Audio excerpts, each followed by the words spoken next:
ripreso da una posizione diversa, che è un pannello di Val Montanaia, no? Tutte messe anche queste foto di ascensioni invernali. Purtroppo queste persone non ci sono più, è un omaggio che noi facciamo a questi amici, ecco, e sul Frugna, e qua sotto il Turlon era un bivacco che dopo hanno fatto, l'indomani hanno fatto, diciamo, la salita, ma sono persone che non ci sono. Qua lo stesso, anche altre foto di altre postazioni diverse, montagne, sempre le montagne Dolomiti Friulane, sempre quelle. Sono riprese da posizioni diverse, da gente che ci va, che vive, che ama la montagna.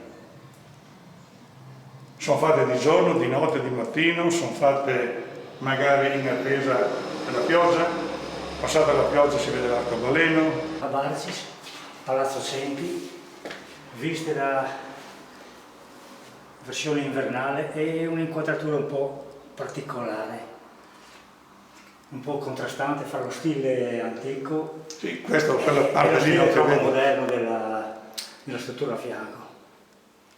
Questo è un contrasto architettonico, se vogliamo. Poi qui andiamo verso Bosplans, zona di Andreis, con la fontana di Attila, e la fontana di Alcheda, che quella è datata molti anni fa, dopo è stata ristrutturata. Sono flore, diciamo, di eccezionale bellezza.